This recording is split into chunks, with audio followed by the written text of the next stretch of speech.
The Great War. The war to end all wars. The year is 1916 and World War I has been raging for more than 2 years. The United States lies in a neutral state, but there is a small group of Americans that wanted to fight, so they joined the French Air Force.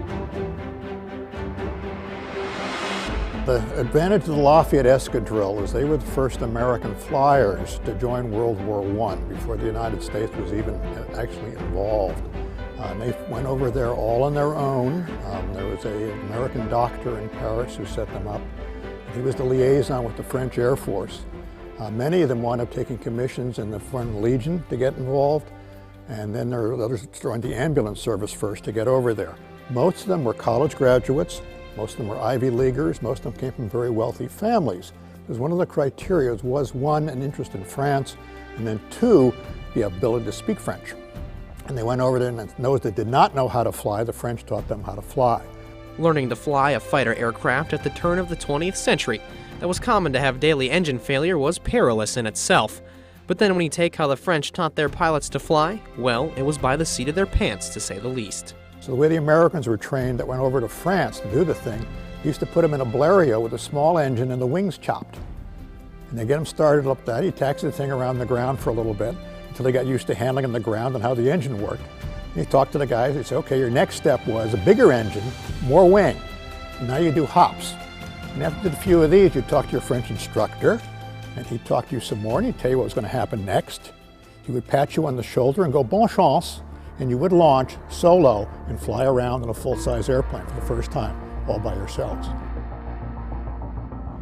Today's fighters are very different from the ones the Escadrille flew. They had very simple construction, lightweight wood and wire frames wrapped in fabric.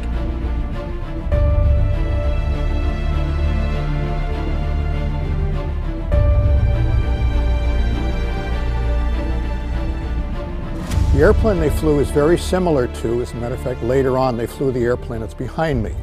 This is a Newport 23 or a Newport 17. It's hard to tell with the Newports. They all kind of looked alike, but this was basically what they had. It was a one-gun equipped airplane, fairly lightweight. It was competitive, so to speak, compared to the fighters that were going up against the Germans at a particular time. The main mission of the Lafayette Escadrille was escorting the very first bomber aircraft. The targeting system on the bomber, the man in the back seat. But the Escadrille would still mix it up with their German adversaries. The Germans flew faster and more maneuverable aircraft like the Fokker DR-1 triplane and Albatros D-3. And they had pilots like the infamous Manfred von Richthofen, otherwise known as the Red Baron. But the Escadrille would prove they were up to the task, taking part in an almost year-long battle that claimed the lives of almost 1 million men. Unlike the Western Front, down where they were, the Escadrille guys did kind of all right. Yes, they had their fatalities. One of the more famous names was Quentin Roosevelt, who was the son of Teddy Roosevelt, the president, had done that. But their loss rate was not particularly high.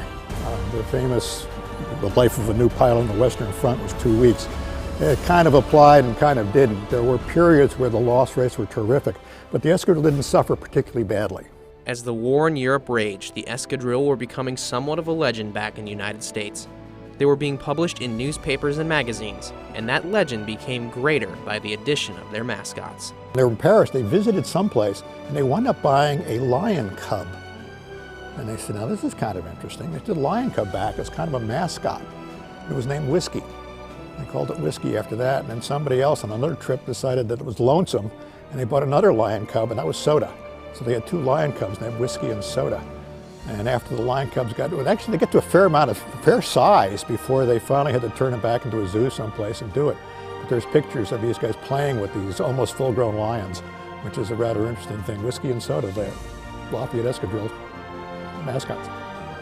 The Lafayette Escadrille would be disbanded before the end of the war, but they left an indelible mark on history and are the pioneers that paved the way for today's Air Force.